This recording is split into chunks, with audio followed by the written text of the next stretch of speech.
Nanti sudah menyiapkan beberapa pemaparan ya terkait passive income. Nih di sini udah ada lihat nih judulnya, 3 income yang bisa bikin kamu financial freedom. Silakan Mas Ai. Iya, jadi banyak orang tadi salah kaprah ya Iya. Zafira. Jadi banyak orang mengira income itu cuma ada 2, Iya, active termasuk income, saya ya. passive income. Iya, ini ilmu baru nih. Jadi sebenarnya income itu kalau secara keuangan itu ada 3. Satu lagi adalah portfolio income. Nah, kita bisa lihat mungkin di sini ya.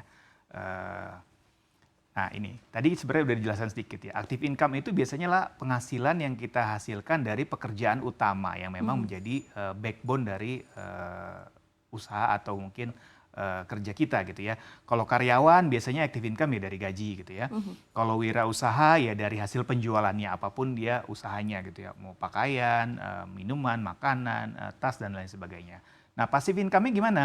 Kalau karyawan biasanya passive income-nya adalah pendapatan kerja sampingan. Misalkan dia berbakat sebagai MC gitu ya atau sebagai penyanyi ya itu udah bisa jadi passive income-nya dia. Misalkan jadi MC di acara-acara atau penyanyi di acara-acara gitu ya. Lalu kalau wirausaha gimana? Wirausaha biasanya misalkan gini, kayak tadi diambil contoh misalkan kita punya usaha ayam geprek, gimana sih supaya kita bisa dapat passive income? Ya udah kita franchise-kan ayam gepreknya ini. Akhirnya jadi orang yang menjalankan bisnisnya kita dapat franchise fee-nya. Franchise fee-nya disebut sebagai passive income. Nah, satu lagi yang banyak orang mungkin belum banyak tahu yaitu portfolio income. Nah, income yang kita dapat dari active income, passive income ini kita investasikan lagi ke aset. Apapun itu asetnya, kalau di sektor keuangan ada saham, reksadana, obligasi gitu ya. Lalu di sektor real ada emas, lalu ada properti dan lain sebagainya. Nah, pendapatan dari aset investasi yang dimiliki inilah disebut portfolio income. Nah, inilah ketiga income yang wajib setiap orang punya kalau dia mau mencapai financial freedom.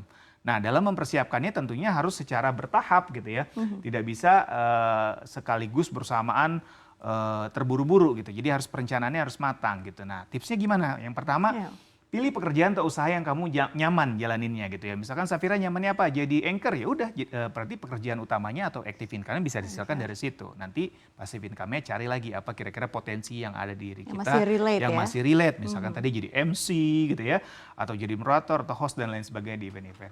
Yang kedua, buka mata dan lihat peluang bisnis yang lagi tren. Kadang-kadang ini juga perlu gitu. Kadang-kadang misalkan kita punya passion misalkan ngumpulin perangko gitu ya, ambil contoh gitu ya. Tapi sekarang lagi nggak tren Ini nih. zaman dulu banget iya, ya. zaman dulu banget. Nggak bisa dong jadi passive income atau penghasilan tambahan. Tapi kalau misalkan, gue suka banget nih posting-posting di Instagram atau mungkin di TikTok, follower gue kebetulan banyak nih, kan bisa jadi influencer, kan kebetulan lagi tren. Nah, jadi kita harus buka mata dan lihat peluang-peluang bisnis yang ada gitu ya. Yang ketiga, kenali potensi diri yang bisa dimonetisasi tadi misalkan apakah jadi suka ngomong bisa jadi MC, suka nyanyi bisa jadi penyanyi gitu ya, suka jualan bisa jadi influencer dan lain sebagainya. Jadi apa potensi yang ada di diri kita harus tahu, kita kenali dan itu bisa kita monetisasi asalkan kita mau berusaha gitu ya. Yang keempat, sisihkan uang untuk investasi sesuai profil resiko dan kebutuhan. Ini juga penting. Jadi dari hasil uang yang kita hasilkan jeripaya dari active income, dari passive income, kita sisihkan juga buat investasi ke aset. Bisa aset keuangan, bisa juga aset real gitu ya. Sesuai dengan profil resiko dan kebutuhannya. Nanti dari situ kita evaluasi secara rutin hasilnya. Dan kita harus selalu terbuka dengan perubahan dan juga sesuatu yang sifatnya opportunity gitu. Jadi kita juga jangan terlalu fokus ke satu instrumen, tapi kita lihat instrumen-instrumen lain yang memang bisa menghasilkan investasi yang lebih baik gitu ya, selama kita tahu resikonya. Jadi ini 5 hal yang harus kita pikirkan kalau kita mau memiliki 3 income tadi ya untuk menuju financial freedom ya. Tapi kalau misalkan melihat zaman sekarang gitu ya, setuju nggak Mas Ai kalau kita tuh kebanyakan kayaknya pengennya serba cepat, dapat duit cepat, semua cepat, mungkin tanpa prosesnya juga dibilang cepat, makanya kenapa banyak penipuan-penipuan gitu. Tapi kalau misalnya kita lihat harus memiliki active income dan juga passive income kan kita harus melakukan sesuatu begitu. Betul. Itu gimana Mas caranya mematahkan begitu ya pemikiran-pemikiran yang emang semuanya tuh serba cepat gitu. Iya. Nah ini kembali lagi untuk menghasilkan sesuatu itu biasanya tidak ada yang instan gitu ya. Kita aja kalau misalkan mau dapat pekerjaan gitu, let's say kita belum punya pekerjaan nih baru lulus kuliah gitu ya. Untuk mendapatkan pekerjaan kita pasti butuh proses. Kita cari dulu lowongan kerjanya, kita lamar dulu, nanti ada proses psikotes, interview dan lain sebagainya sampai kita dapat pekerjaan.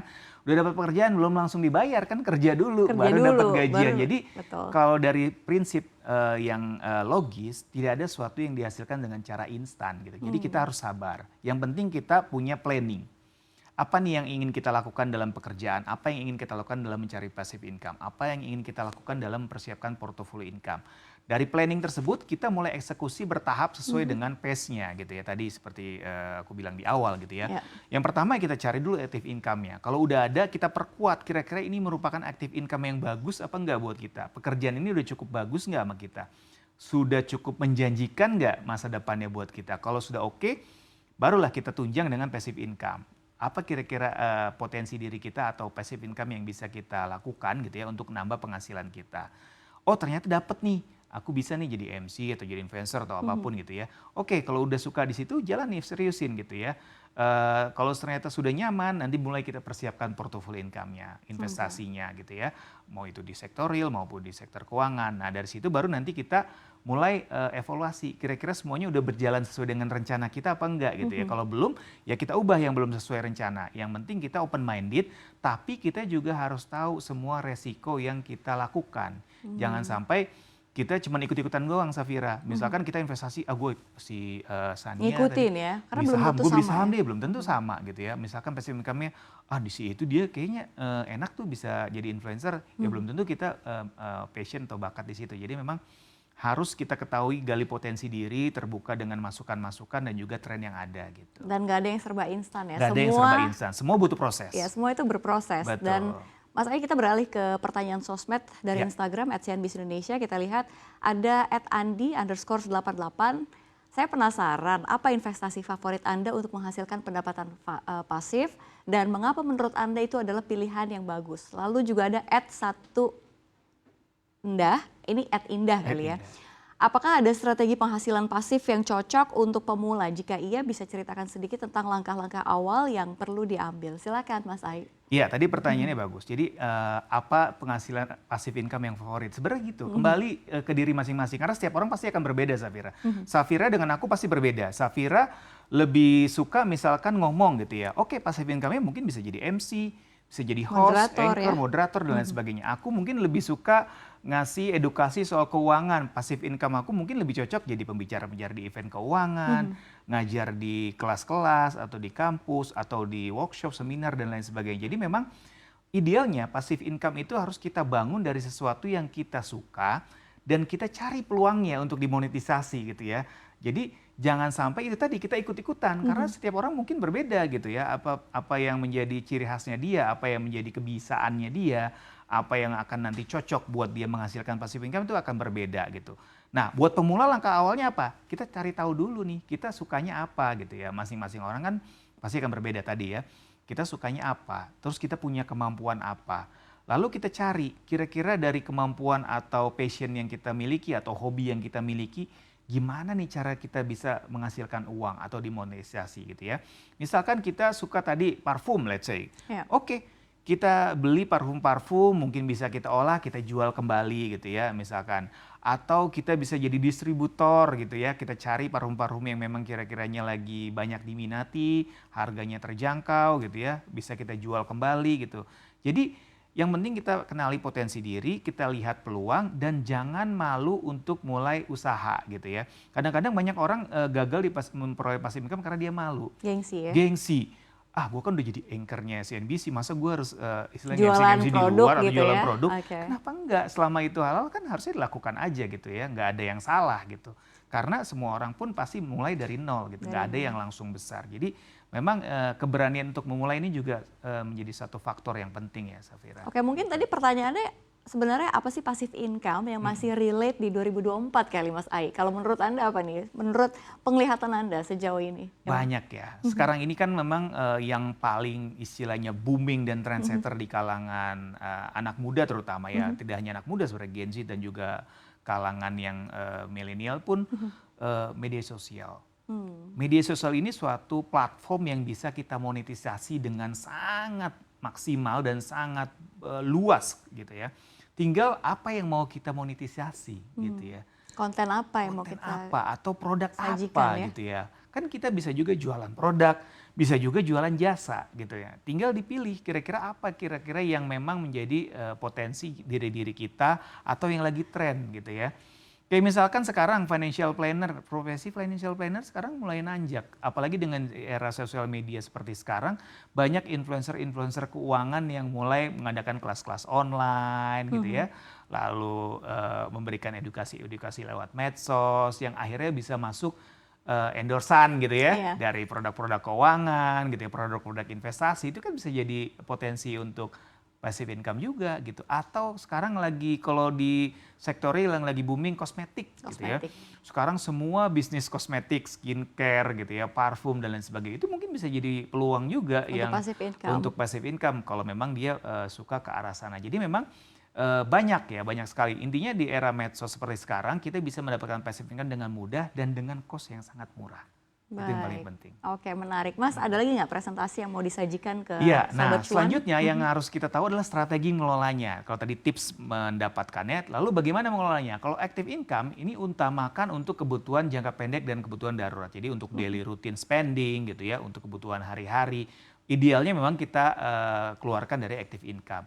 Lalu passive income ini biasanya difokuskan untuk memenuhi kebutuhan keuangan yang besar.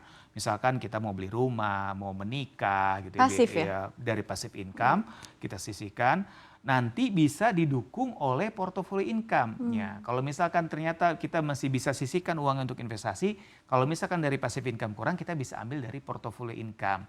Nah, kalau misalkan sudah mencukupi, portofolio income ini bisa kita alokasikan untuk kebutuhan di hari tua, dana pensiun gitu ya, atau untuk kebutuhan-kebutuhan yang memang untuk jangka panjang yang memang masih kita rencanakan gitu. Jadi ini strategi mengelola income-income yang kita punya gitu ya. Walaupun pada prakteknya ini akan sangat fleksibel tergantung dari situasi dan kondisi dari orang tersebut gitu. Oke, Mas, ini menarik ya. Ini kan kalau kita lihat kan kita punya active income, lalu ada passive income. Ya. Pernah nggak sih berhenti di dua ini saja, di passive income ya, di passive income? Ya. Berhenti di sini karena memang mungkin ini jadi untuk kebutuhan hidup sehari-hari dari si Sobat Cuannya sendiri. Jadi memang nggak nyampe ke sini nih. Jadi nggak ada portofolio atau investasi yang dikembangkan lagi. Ada nggak sih, Mas? Kalau ditanya pernah pasti ada ya? orang yang mengalami hal seperti itu. Tapi kalau ditanya benar nggak? Ya sebenarnya nggak benar. Harus dilanjutkan sampai portofolio income. Harus dilanjutkan sampai Iya. portofolio income. Ada orang-orang yang mungkin di Kalau luar orangnya sana tradisional banget nih. tradisional, kolot lah kita Kolot bisa deh. bilang gitu. Nggak ada main Mereka kan saham, nggak ada apa gitu. ya, Atau nyimpen di passive bawah income bantal ini, gitu. Nah, tradisional orang tadi seperti kata Sania ya, mungkin dia bisa portofolio income-nya beli emas gitu ya. Orang zaman dulu kan gitu ya. Iya, beli Beli emas juga ini emas ya. itu bisa jadi portofolio income. Lalu beli tanah atau beli bikin kos-kosan, Ada kontrakan. wujud ya? Ada wujudnya. Jadi biasanya memang yang tradisional itu biasanya lebih ke sektor real portofolio income-nya. Nggak jadi masalah, yang penting tetap harus punya portofolio income. Nah, jadi sebenarnya memang tidak boleh berhenti di passive income, harus ke portofolio income. Jadi setiap orang pasti punya passion ya, sekolot-kolotnya dia berpikir, pasti dia punya pemikiran ya. Orang tua zaman dulu kalau punya duit beli emas gitu ya, Iya. itu bisa jadi portofolio income. Atau kalau punya duit beli tanah, Beli tanah, itu bisa jadi portofolio income. Jadi memang harus sampai portofolio income. Tapi kalau ditanya ada nggak yang berhenti sampai passive, mungkin ada dan banyak gitu ya. Karena mungkin dia belum ngerti ada portofolio income, atau mungkin memang itu tadi pemikirannya yang memang sangat kolot sehingga dia uangnya ya udah dari situ dan itu udah mencukupi kebutuhan hari-hari aja udah cukup gitu. Walaupun sebenarnya kita harus berpikir jangka panjang juga gitu ya. Benar. Untuk bisa masuk ke portofolio income, artinya kan ada penghasilan lagi yang kita dapatkan. Betul. Itu dipositinnya untuk active income atau masuk lagi ke passive income? Bisa keduanya sebenarnya. Portofolio income ini bisa dihasilkan dari kedua income yang pertama. Bisa dari active income, bisa dari passive income. Let's say misalkan active income ini untuk memenuhi kebutuhan hari-hari, passive income ini bisa kita investasikan lagi menjadi portofolio income. Dari gitu portofolio ya. income yang dihasilkan kan ada Nah, dari return portofolio lagi. income yang dihasilkan itu kan bisa juga kita bantu, misalkan nanti kalau ada kebutuhan yang lebih besar gitu ya, atau disiapkan untuk dana pensiun, itu bisa juga. Jadi tergantung situasi dan kondisi dari orangnya. Kalau dari active income atau passive income dia cukup untuk memenuhi kebutuhan dia, ya portofolio income ini untuk investasi jangka panjang aja.